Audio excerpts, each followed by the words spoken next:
pjnet.tv special edition on this 19th of February. And we are recording this to present this at a later time tonight, and we're running the bumper. We are recording. We've got Tom standing by. So we will start a countdown to Fireside Chat. That would be Studio 16.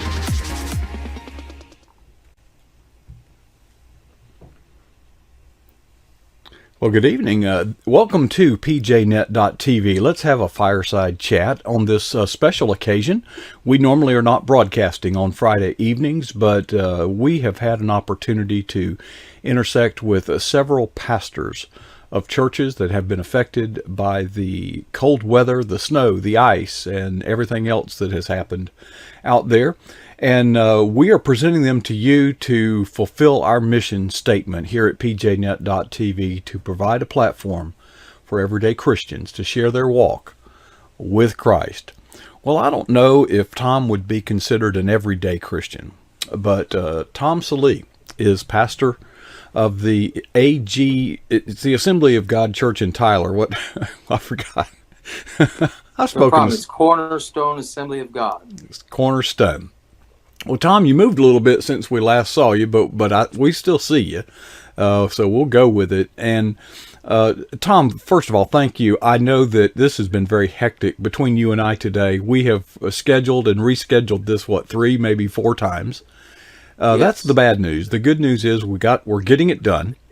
Good. The good news is you were busy doing some things to minister to the community there, and this has gripped our nation, and this is probably a disaster the likes of which we have never dealt with before. Has it caught you off guard? Well, yes, in many ways it has. We were not wanting or needing this kind of catastrophe. COVID was plenty, and now we got snowvid, it seems. That's what they're saying. Tom, it's time like these that the church has an opportunity as well as a challenge. And in speaking with you earlier, it sounds like that you are in contact with other pastors in the area.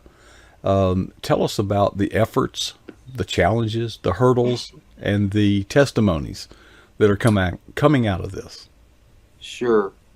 There are many pastors in our area that have started to experience breaking water pipes, and their churches are flooding.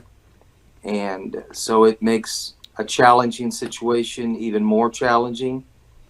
We've obviously had record history breaking, cold temperatures, falling ice, snow, having to cancel Sunday church for most of us last Sunday. And then we had to cancel Wednesday church. And then many of our parishioners and people in our city without water, without electricity. That happened in the pastor's home as well. And now the sunshine is out, thank the Lord. But now pipes are breaking and bursting, and churches are flooding, and people are having all kinds of emergencies. And so we're trying to rise up and be the hands of Christ extended and to minister to people in their difficulty. Tom, every time we have tried to schedule this or reschedule this, it's because you were driving somebody somewhere. Are you an Uber driver? No, I'm not an Uber driver. Maybe I could make some extra money for the ministry, though. I don't know. No, we're just actually just trying to help people. Thankfully, I grew up in Colorado and grew up driving in snow and learning how to drive with snow chains, and so that doesn't make me a perfect driver by any means, but gives me a little experience and a heads up. So I've been just trying to help people out during this terrible time. The roads are so perilous. Tell us about some of the people that you've been able to minister to, how the weather has impacted them, and how your church ministry has helped them through this. Well, we opened up our church to be a warming center, and we determined that we were going to try to serve the community even in that simple way, kept the building nice and warm, and thank the Lord, even though we did lose water for a couple of days, it's back on now, but we never did lose the electricity, so the building was available to let people come and spend the night. We did have several people lined up to come, and we were getting the church bus out, ready to go pick them up. But thankfully, the electricity and the water came on either simultaneously or in close proximity to each other. And all of those people that were going to come and stay at the church ended up staying at home, which was safer for them. Mm. We do have a man that is staying at the house of God right now. His home lost power and water, and he needed a warm place to stay. And so he's been there, and he's been very helpful in doing walkthroughs to make sure that we're not experiencing any breaking water pipes ourselves. So. Mm-hmm. I'm a little bit worried about all this snow that they've managed to clear from the road. It's probably piled up, and I'm thinking eventually the sun will come out and it'll melt, and you're gonna have a mudslide around there, buddy. It's today we've been around the city all over, and thank the Lord, the sky is blue and the sun is out, and it's above 32, and so there's a lot of water flowing, and the ice is slushy.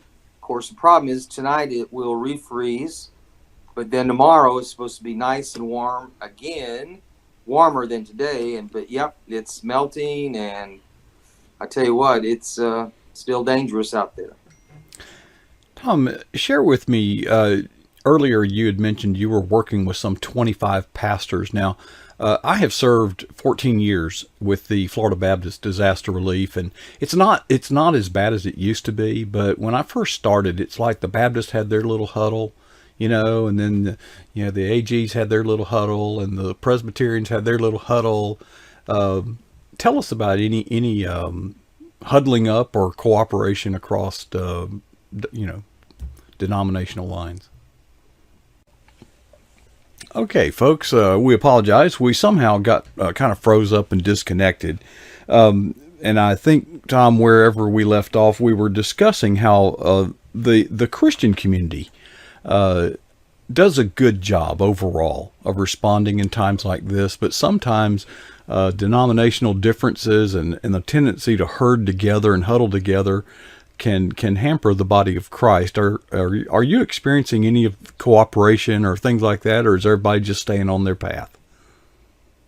Well, actually, we have a really good cooperative fellowship in the area, and of course, I'm an Assemblies of God presbyter and pastor, and I have an assignment of caring for and overseeing many ministers within our fellowship. But we're also a part of a wonderful network here in Tyler, and virtually any church that has faith in Jesus Christ and loves the Lord can cooperate with that, and we help each other out, especially when it comes to security issues and safety.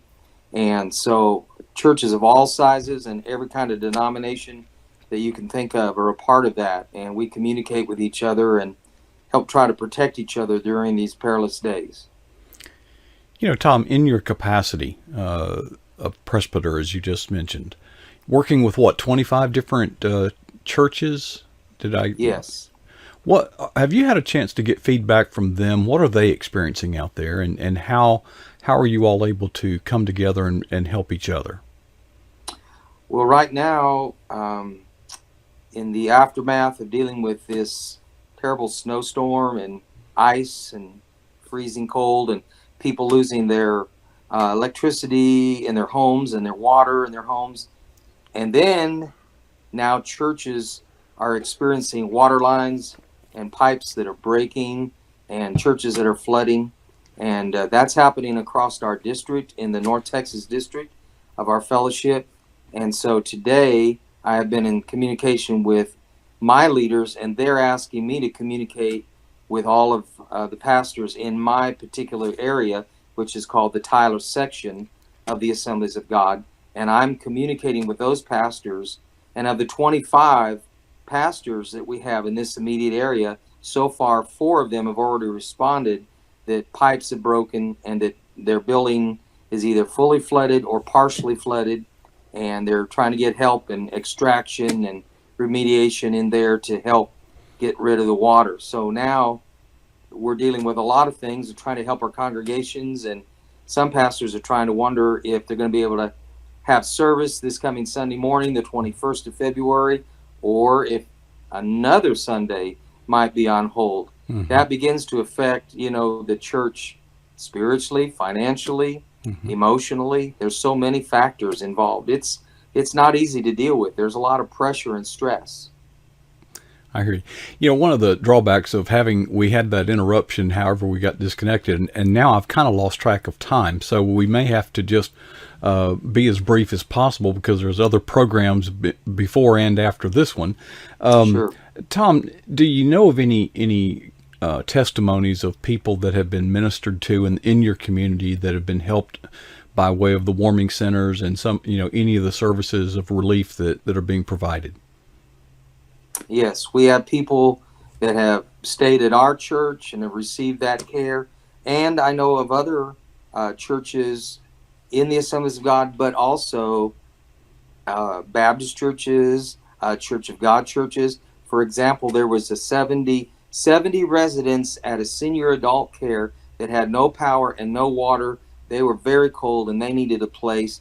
And a couple of calls to us pastors, we networked together, and 70 people, elderly people, were able to go to a Church of God church here in Tyler and get warm and get the services that they needed. So that was a great thing. That's a big deal. Those are among the most vulnerable, and we really, it's a heartwarming. Warmth is something that's cherished right now, but a heartwarming story goes a long way to warm from the inside out. And That's true. Tom, I can't tell you how grateful I am and how encouraged I am.